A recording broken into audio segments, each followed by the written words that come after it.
ಮುಟ್ಟದೆ ಕೈಯ ಎಳೆಯದೆ ದೂರ ನಿಲ್ಲುವೆಯ ನನ್ನ ನೆಮ್ಮದಿ ಹಾಳು ಮಾಡದೆ ಹೊರಗೆ ಹೋಗುವೆಯ ಭಾರಿ ಬ್ರಹ್ಮಚಾರಿ ನೀನು ಭಲ್ಲೆಯಲ್ಲ ಹೆಣ್ಣೆ ನಿನ್ನ ಆರೋಗ್ಯ ಸರಿಯಾಗಿಲ್ಲ ಪ್ರೀತಿ ಎಂದರೆ ಗೊತ್ತೇ ಇಲ್ಲ ನನಗೆ ಪ್ರೀತಿಯೇ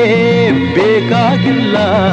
ಬೇಡವೆಂದರೂ ನಾ ಬಿಡುವುದೇ ಇಲ್ಲ ಅಯ್ಯೋ ಚಂದಿರ ತಂದ ಹುಣ್ಣಿಮೆ ರಾತ್ರಿ ಗಾಳಿಯು ತಂದ ತಣ್ಣನ ರಾತ್ರಿ ಹಾಯಾಗಿ ನಾ ಮಲಗಿರಲು ಈ ನನ್ನ